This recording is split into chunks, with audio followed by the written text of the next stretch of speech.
All right, guys, I am here at Zenith. So we've already pretty much went through the whole manufacturer. We talked very briefly about the early days of Zenith and the foundation. I'm curious about the new leadership change here at Zenith. You've obviously seen a lot of leaders here. I mean, you've worked with probably some of the brightest people in the watch industry, arguably. I'm working there since 18 years. Yeah. So yeah, I've worked with this is my sixth CEO so far, but we are expecting consistency during the new leadership with Benoit after the six and a half year of Julien Tornard. So yeah, we worked a lot on the streamlining collection, having a more, I would say, clarified offer, working a lot on the development of DeFi collection, but also mainly about the Chronomaster collection, bringing back Chronomaster, which is maybe the most iconic collection in the minds of the audience. Yeah. So I expect consistency with what is happening ahead of us. Obviously, let's talk about creative. How challenging is it for Zenith to push the creative envelope while staying true to the heritage of the brand? Well, we have that challenge, obviously, to stay true to our heritage, stay as much as we can faithful to it, because we have to respect what our predecessors have done so far. We are only one small part of the big history, the history with a big H from the brand. We're gonna celebrate 160. We're gonna turn 160 years next year. So it's very important to stay faithful to this, but to always innovate, improve, increase what has been done. I mean, improvement and innovation is a driver definitely in the watchmaking industry, and the audience is expecting this from you, of course. But we also have the chance to have a huge heritage, legacy, patrimony that we have to make it evolve, but we have to respect it. We can still manage to.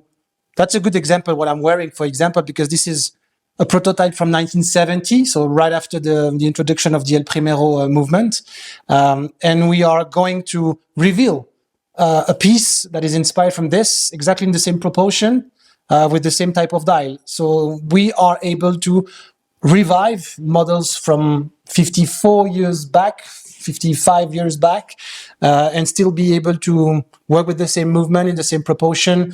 So this is an asset, and definitely that's the main challenge we have, and that's mainly about the Chronomaster collection, but also on the DeFi collection, and DeFi is a bit more innovative. It's more like a playground. Yeah. This collection. So it's targeting a different audience. Yeah. With our 4 different lines, we are targeting different audience, but they are complementary. Yeah. Which is very important. I mean, ironically, you already touched on one of my other questions, but what inspires you to create such unique timepieces? By simply the history. We have so many chapters of the big book that we want to introduce or reintroduce to the public. Some people, some collectors or aficionados, they really know quite well and in depth the brand. But the majority of the audience, I mean the public, the one that we want to capture in terms of wrist, they don't know it. So you need to make them understand what we have done. So it's just being able to introduce chapter after chapter, and that's what we are doing every single year, introducing a new chapter of the history, paying tribute to the legacy, explaining the legacy, where it comes from, because nothing is created really. It's really authentic. It's true. It's factual. You can verify. You have archives, and that's what we really want to be. We are very authentic. We don't want to invent. We don't want bullshit marketing. I mean, of course, you need to have storytelling. Right. And history is made of stories, and this is just what we are going to explain to the public. So that keeps us really in the creative process of being able to reintroduce the different chapter of the history, but also create some new chapters, because I mean, don't recreate the past, just also try to innovate and make the history yours. Yeah, you guys do that really well, because you guys aren't scared to be a watchmaker, clearly, with the Defy Extreme, the Double Turb. Yeah. And then, of course, you can go back to your Chronomaster original, the 386. I mean, you guys are definitely paying history and legacy to the roots of the brand. Within the, I mean, we pretty much already asked this, but within the current Zenith collections, where do you feel like you can have the most fun? Was it the Defy? Well, Defy is definitely, as I told you before, it's a playground. It's really where you can maybe play the most with the colors, functionality, with the complication. This is where we have also every single haute horlogerie complication so far. So the single tourbillon, the double tourbillon, 0G. We have the 100th of a second chronograph. We're going to soon have the 10th of a second chronograph, likewise in Chronomaster. So it's definitely Defy, but in every single collection, you have design codes and aesthetics on which you can play and you can have fun. It's not because it's three hands, very classical and elegant, that you cannot have fun. Reinventing this is always good fun. I mean, one of the most complicated watch to ever achieve or create is a three hands, for example. This is the exercise we are working on for next year to work around a new elegant collection. But in every single sublines, you can have fun, and definitely we are having fun because we are passionate guys and geeks, and I'm considering myself as a geek, so I really love watches, not only Zenith, and I'm having fun by seeing a Casio G-Shock and a Patek Philippe super complicated watch. Right. You can find you can find in each and every novelties, inspiration, and stuff that can push you for the creative process. Yeah. Right. So it makes a lot of sense. We like that. Of course, definitely. Yeah. I think as a consumer personally, I'm a huge fan. Yeah. In your opinion, what are some of the most significant historical releases from the Zenith archive? That have been already introduced, or that, I mean, we definitely, when we came with all the revival, starting from 2019 for the celebration of the 50th anniversary of the El Primero, it was a milestone to bringing back the A386, A384, then the A385, the 3818, the cover girl with our friends away from Revolution. All these sought after icons known by the collectors. When we did something with Philips and Caribou-Line around the 135, that's a very emblematic caliber, very historical caliber that won 5 times in a row the observatory chronometry prizes. But then, of course, when we introduced the Defy collection, I was already there at that time in 2017. It was totally new, targeting a new clientele, new audience. Right. We weren't really sure if it's going to be successful because it was really something different from who we are in reality. And, it opened totally our, I would say, brand to a different audience. And it has been a success, a huge success. And then year after year, we are releasing and refining the Defy collection with the introduction of the Skyline and the Extreme. And so this is also a collection that has been very, very, very important. And the Chronomaster Sports definitely has been a game changer when it came in 2021.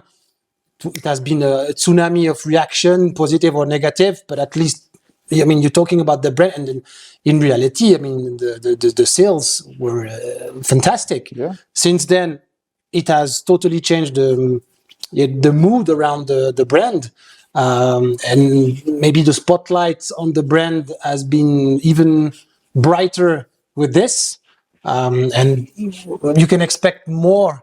Of course, this year, but also next year. The work isn't done yet. We have a lot of things to surprise our audience. Believe me. So still plenty of archives to take out of the dust. What do you feel are some of the more important modern releases from Zenith? Obviously you talked about the Chronomaster Sports. Yeah, the introduction of the Defy, definitely, because the 100th of a second chronograph was another huge achievement after being able to master the 10th of a second since 1969. Then you come with something, at the scale even faster, so 100th of a second, but definitely the Chronomaster Sport is super important. Yeah. It has been super important, and it was very legitimate also from our side.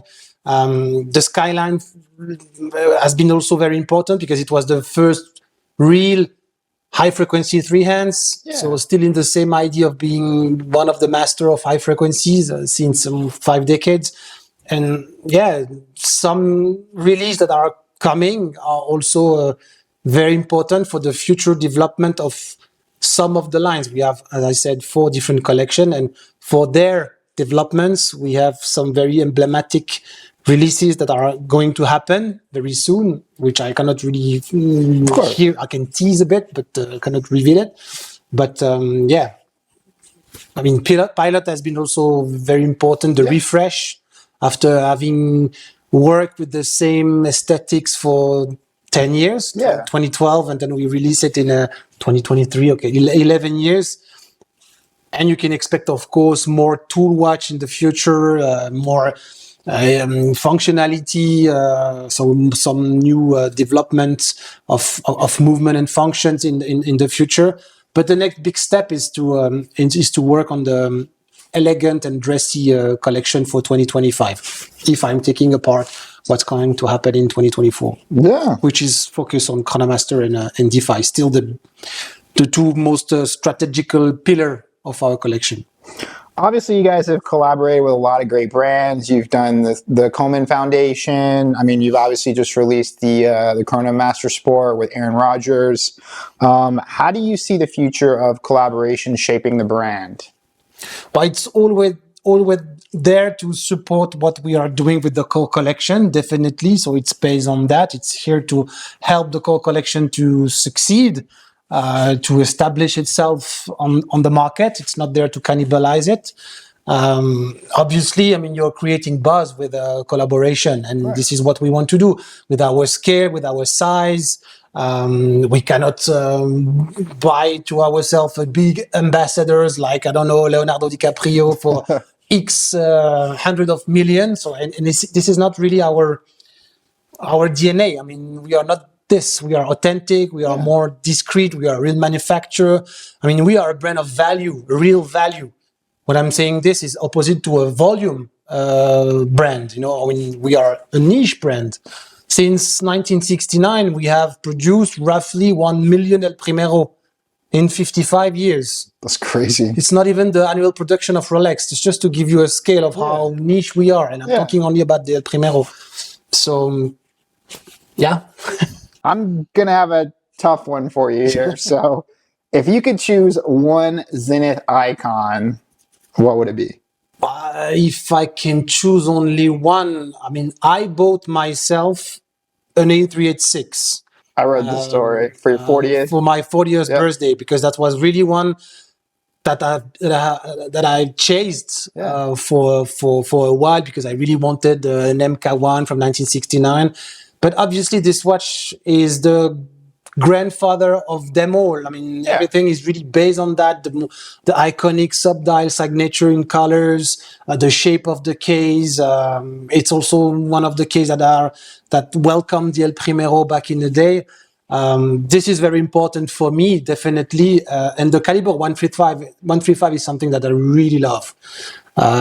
Because obviously I had the chance when I was a bit younger in 2009 to meet the creator, the watchmaker, Ephraim Jobin. The guy was 100 years old. Yeah, I read that time. as well. He was living in the not an hospital, but it's the home, it's where the old people are, just next to the manufacturer.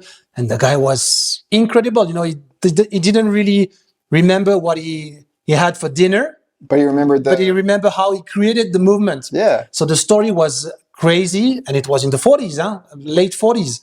And the caliber is fantastic, and the caliber is still one of the most emblematic caliber in the history. And this is something on which we want to capitalize. So this is a teaser. Okay, all right. I'll take it. I'll take what I can get. If you could design a dream Zenith watch with no limitations, what would that look like? This is hard. I know. I came bringing the hard This stuff. is hard, but as I said, and we are all. I mean, we are close to release it. We have something in the pipe for next year that I mean, we worked a lot on that, and it's a very simple watch. And the most simple watch are always the trickiest to execute in reality, because proportion are keys. Less is more. So when you have less, you have really to be perfect in terms of shape, proportion, the dial design. So I would try to, and we did it, design this three hands. Otherwise, I would work on reinventing the chronograph. Okay. I honestly don't really know exactly how, but we are one of the master of chronograph, and I would like to reinvent the functionality itself. What can be brought to on the table to reinvent the chronograph? That would be a good inspiration or briefing on the table to start a project. Yeah.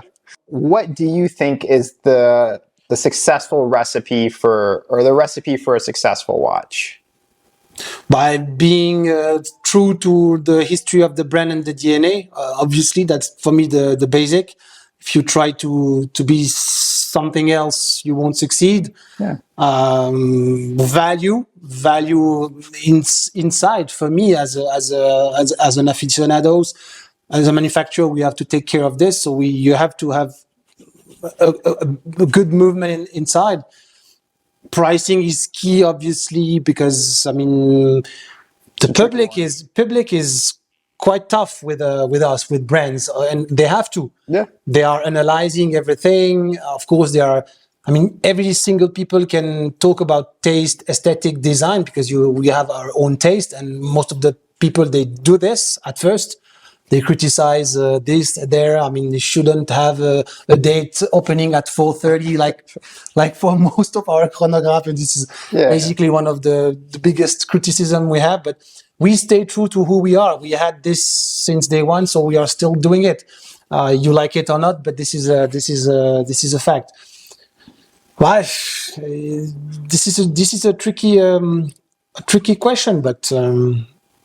Yeah, I would really say that if you stay true to the DNA, if you stay faithful to who you are, if you innovate, if you have a great design, great proportion, once again, design-wise, proportion is key. The feeling of the watch on your wrist, as a collector like you and like you guys and the audience, the first feeling when you see a watch and then you put it on your wrist or you manipulate the watch is the proportion, and if you see that the movement is too small or some proportion of a hands or index seems to be not good, it's a killer for the design. So it's not an easy recipe, but when you have the ingredients, and we do have, because we have history, we have legitimacy, we are a manufacturer, we are true to this.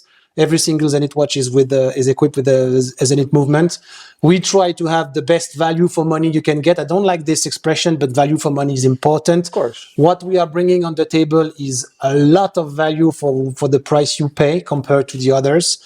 No bullshit marketing. Once again, true storytelling is key also. So the wrap would be around these elements for the secret recipe. Yeah, and I mean, I got to experience some of that today. Like, we went through the research and development process, and we were looking at the flyback chrono, and just the feeling, from the new pusher. I mean, that's something that, like, when you pay for a watch, you expect. When scents are important, feelings, because I mean, of course, you see a watch, but you touch it, and then you are manipulating it. And it has to sound great in every aspect, and comfort, ergonomy, of course. We try to take,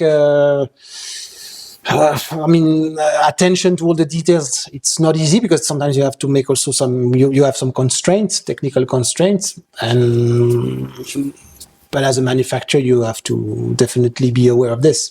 With a lot of brands pushing for proprietary case materials, is that something that we could possibly expect from Zenith in the future? What do you mean by?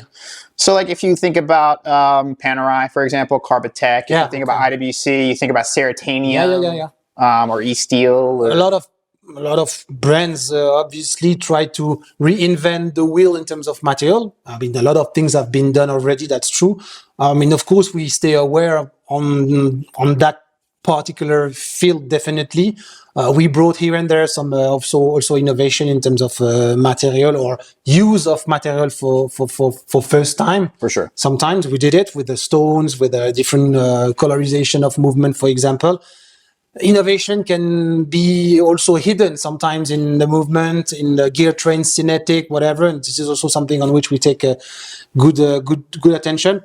Definitely new materials or recycled materials, sustainable materials at the center of our attention. We also decided not to have any more alligator. This type of decision have been made already at Zenith. In the future, we will also bring some novelty on this. But yeah, definitely, it's.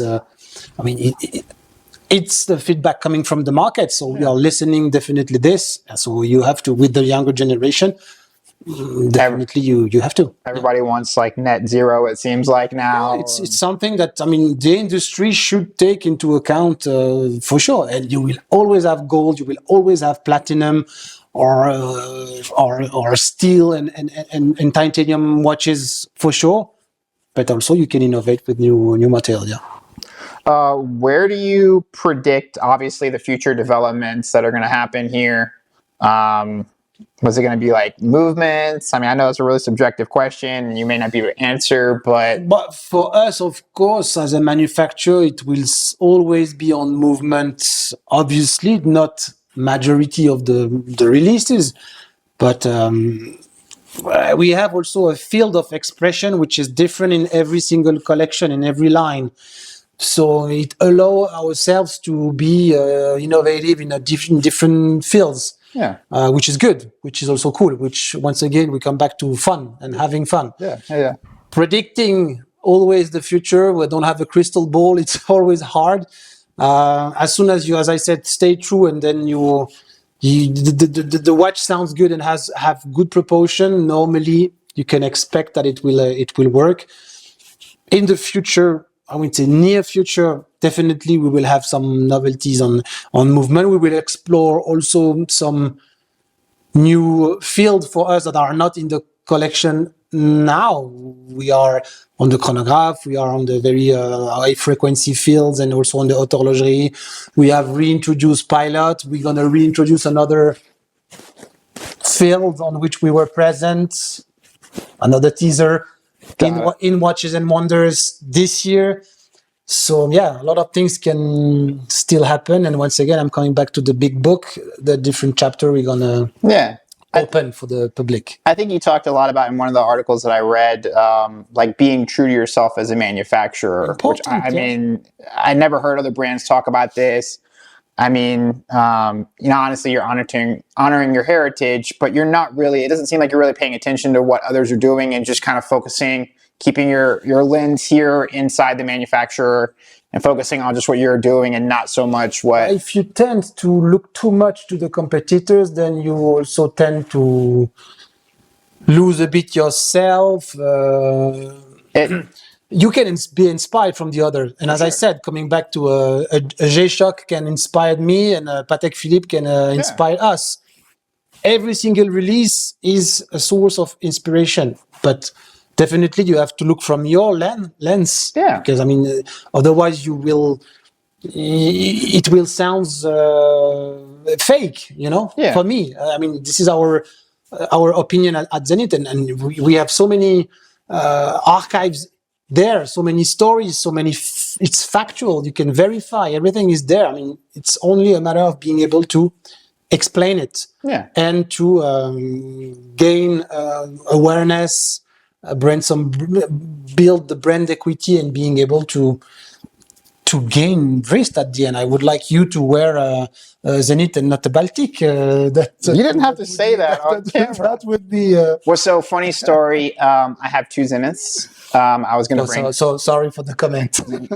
I was talking about bringing them, and then ironically I started reading online about people's watches having to pay tariffs when coming into the country. And I was like, perfect. This was a press watch. It cost me no money. So if the tax guy came and was like, hey, let me... I don't want him to take my Zenith, which I have the Defy Classic in white ceramic. Cool. And then I have the Stellatina. How do you pronounce that? Stellina. Yes. Okay. Gold from the 60s. So I'll show you a picture off camera, but no, but at the end, you know, that we would like to conquer some wrist. That's the battle on the field. At the end, it's to be able to put as much as we can Zenith watches on wrist of people. Yeah, I mean, every single brand has this battle to win. It's a big cake, and you try to gain market share at the end. Well, at the end of the day, too, I've noticed, you know, I'd say Zenith is a very niche brand. You know, the chances of finding a collector or consumer where Zenith is their one and only watch may be slim. I'm not quite sure. You would know the details a little bit better. But I just don't see that possibly happening. So in the industry, we're already in a small industry. All of us are kind of sharing customers. You know, you're going to have collectors that have absolutely, you know, Zenith watches and Pateks or Vacherons or whatever, right? So at the end of the day, you know, it's all a big community. We're already a small community. Absolutely. And so that's when you start to see. But yeah,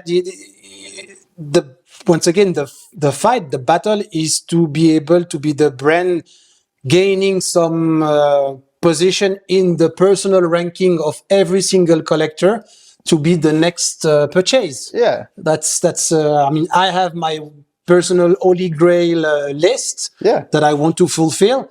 And the idea is to put Zenith somewhere up there for each and every collector. And it's a fact, once again, if you think about our scale, our production possibility, and what how many watches we are producing every year. I mean, the chance to find somebody or to meet somebody in the street that is wearing the same watch like you is less than finding somebody who is wearing a Rolex Submariner or an Omega Speedmaster. Right. That's a fact. Right. So that makes us a bit more niche, a bit more for aficionados. But the idea also is to attract some other clients and audience. I mean, speaking only to the aficionados is very important, and we are listening, and we want to continue on that. But we also want to expand our possibilities. That's definitely the goal. We want to establish the brand within the top 15, 20 brands in the world, if we can. That's the goal. Well, so my final question, actually, and if you can answer this successfully, I'm sure you will get that next promotion. What do you think Zenith needs to do to land a watch on the wrist of every collector? But that's if we would have the answer, we would have done it already. We have to cut the budget of every other brand, so we would be the only one to talk to say it loud, to communicate. No, but I mean, we have to keep on going with what we are doing. We need consistency. We need to stay true to what we have done over the last 6 or 7 years now, because I mean the strategy is good, the momentum is still good. Of course, now the worldwide economics is a bit shaky, like it has always been. I mean, it's made of up and downs. But if you stay true to your history and within your strategy, then it's paying off in the future. And as I said, we are only one small part of the big history of the brand, and the brand will survive us, will survive me, will survive every single CEO that will come. So if we stay consistent, it will pay. And then here and there, if you can create the buzz with something, if you can keep on doing, our approach of a 360 degrees is, I think, very good. Releasing some very good models, supporting by Revival also having the Zenith Icons program. So talking about the vintage side, it's a whole wrap up around the history of the brand. So with the marketing, we also try to target a different new audience, younger. Once again, fine tuning, refining all the elements to have this secret recipe. I don't have the exact answer, but we need the salespeople to put us on the tray when people a guy is entering in the shop and saying, "I would like a chronograph." Okay, you know what? The one that you should have at least on the tray is a Zenith. Maybe it's a Rolex Daytona. Maybe it's an Omega Speedmaster. Maybe it's a Navitimer. Maybe it's a Portuguese. But at least we need to be on that tray. For example, for the chronograph side. We are our landmark model. Maybe is the chronograph, of course, with the El Primero. So we should be there. And every single collector should have an El Primero in his collection. If we can achieve this, then we would definitely be at a different position. Ironically, before I came here, we did a poll in a group, in one of the watch groups I am. There's over 500 collectors in there. Yeah. And it was the Daytona or El Primero. Yeah. And what do you think the results were? I guess they said El Primero. It was a mix-up. But I am team El Primero, so which is no, but definitely you need to have both. Right. They both are part of the. They couldn't exist without each other in the weirdest way. Of course, we help the crown to access the throne a bit at our scale when we delivered some movement to them. They have been consistent over the last 50 years and more, and even more, of course, but specifically on chronograph. And they are the benchmark. I have a Zenith. I have a Daytona. I'm proud to have a Daytona, but I'm also having, of course, a Zenith. I have different other chronograph. And I can assume, of course, that the collectors, they would like to have all a Daytona. Maybe most of the time it was not possible because of lack of production, but now it's getting better. But if they can at least have both, I would be very pleased. And if I'm always saying this, but if we can take 0.00001% of their market share, then we are very happy. Well, I'm Team Zenith, and I'm really grateful for what you guys. My pleasure. Thank you. I'm glad to be here. If there's anything that you would like to say that we didn't address, we could talk for hours, but I would just say that, stay tuned to what we are going to release. Appreciate that the people are, I would say, having Zenith in their heart very close, and this is something that we are feeling. And obviously the next story would be the best one. It's still a lot of things and a lot of, there's a room to grow. I would like to tease more, but that's all right. Then it's next time we talk, you'll be talking about. We would be able to. You'll be talking more teases. So thank you so much for your time. Thank you. My pleasure. It was a pleasure.